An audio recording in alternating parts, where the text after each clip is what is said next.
কালি আমার counting date দিয়া আছে 4th of May। আমার দুটা সমষ্টি আছে 93 সোনারি और 94 मामोरा। দুটা সমষ্টি का काउंटिंग আমার একেলগে আমার সোনারি কলেজ में হবো। সোনারি সমষ্টি में আমার 207 পোলিং স্টেশনস আছে। এটু কারণে আমার 10টা টেবল দিয়া আছে কাউন্টিং হলত। আমার যেখিনি ইভিএম কাউন্টিং হবো 10 টেবল উপরত আমার 21 টোটাল রাউন্ডস হবো আর টোটাল আমার মামোরা কারণে আমার 184 পোলিং স্টেশনস আছে। এটু কারণে আমি 19 রাউন্ডস বনাইছো। সো মোটামুটি আমার সোনারি কারণে 21 রাউন্ডস আর আমার মামোরা কারণে 19 রাউন্ডস হবো কালি। তার উপরে আমার পোস্টাল ব্যালেট কারণে भी আমার মোর দেন 750 পোস্টাল ব্যালেট দুটা সমষ্টি में আহিছে। এটু কারণে আমার এটা টেবল আছে স্পেসিফিকলি ফর ইটিপিবিএস যেখিনি আমার সার্ভিস ভোটার্স আছে। এটু কারণে আমি রাখিছো আর দুটা টেবল আছে আমার পোস্টাল ব্যালেট যেখিনি পোস্ট ফালোর পরা আইছে এটু আমি রাখিছো। সো টোটাল যদি আমি কাউন্ট কरूँ সো আমার সোনারি কারণে 10 ইভিএম টেবলস আর আমার 3টা পোস্টাল ব্যালেট টেবল মিলাই 13 টোটাল টেবলস আমি রাখিছো ফর সোনারি সমষ্টি আর মামোরা সমষ্টি এনে ধরনে সেম সিমিলারলি আমার 10টা টেবল ইভিএম কারণে আছে আর 3টা টেবল আমার পোস্টাল ব্যালেট কাউন্টিং করিব কারণে আমি দিছো ইয়াত। আমার দুটা সমষ্টি মিলাই আমার সোনারি সমষ্টি में আমার 10 AROs और 3 ARO specially for postal ballot আমি দিছো और मामोरा में भी सिमिलरली আমার 10 AROs और আমার 3টা ARO for postal ballot counting আমি দিছো। সো টোটাল মিলাই যদি আমি চাও আমার 13 AROs আমি अपॉइंट করিছো।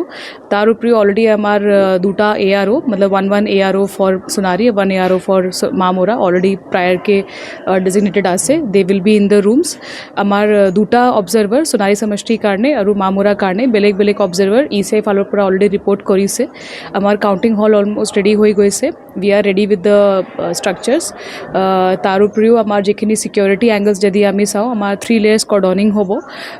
ভিতর যেখিনি লেয়ার আছে এটু CAPF থাকিব আর যেখিনি আমার আউটার মোস্ট লেয়ার আছে তাত আমার পুলিশ থাকিব। অলরেডি আমি সোনারি কলেজ কা যেখিনি দুটা গেট ইয়াত আমি দিছো। ফার্স্ট আছে আমার যেখিনি ডাঙ্গর গেট হয়ে আগর গেট হয়ে যেখিনি তার ফালোর পরা ওনলি আমার অফিসিয়ালস এন্টার করিব পারিব আর যেখিনি আমার রেয়ার গেট আছে मतलब पीछे का যেখিনি গেট আছে এটু বিহাইন্ড গেট যেখিনি হয় এটু আমার কাউন্টিং এজেন্টস কারণে আমি ইউজ করিম। প্রত্যেক পলিটিক্যাল পার্টি আর আমার ইন্ডিপেন্ডেন্ট ক্যান্ডিডেট ফালোর পরা আমি অলরেডি কাউন্টিং এজেন্টস কা লিস্ট भी পাই গৈছো।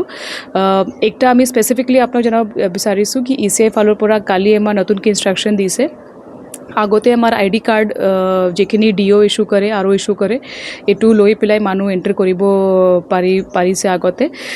ইতিমধ্যে ইসিআই কিবা আৰু চেঞ্জেস কৰিছে।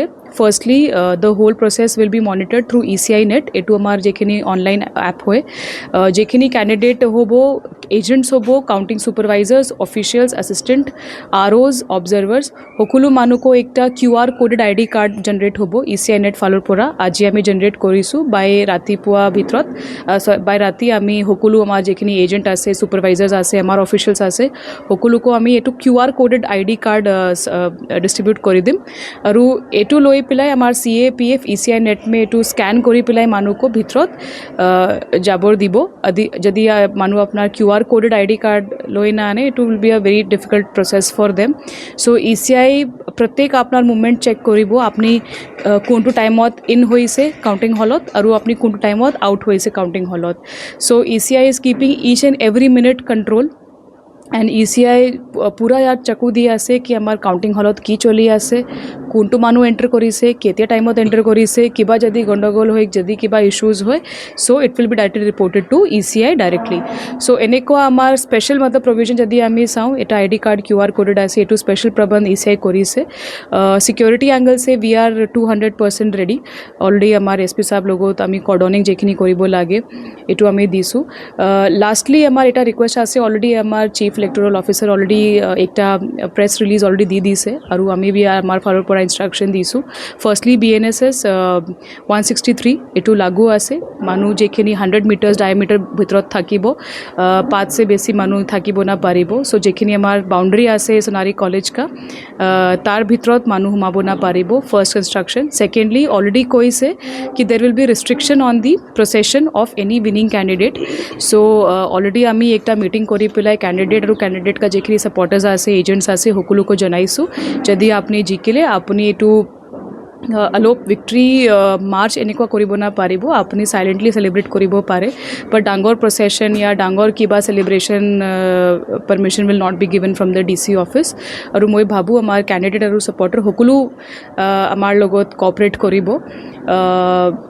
জাষ্ট এনেকুৱা মোৰ ৰিকুৱেষ্ট আছে কি যিখিনি আমি ইনষ্ট্ৰাকশ্যন দিছোঁ, আমাৰ যিখিনি কেণ্ডিডেট হয়, ছাপৰ্টাৰ্ছ হয়, যিখিনি আমাৰ জেনেৰেল পাব্লিক বি হয়, সকলোকো এটা ইনষ্ট্ৰাকশ্যন আছে কি প্লিজ আপুনি ডিচিপ্লিন আৰু যিখিনি আমাৰ শৃংখলা বনাব লাগে, আপুনি একদম শান্তিপূৰ্ণ এইটো প্ৰচেছ আমি ভাবিছোঁ। We are very much plain, আমাৰ অফিচিয়েলছ ফুলি ট্ৰেইনড আছে।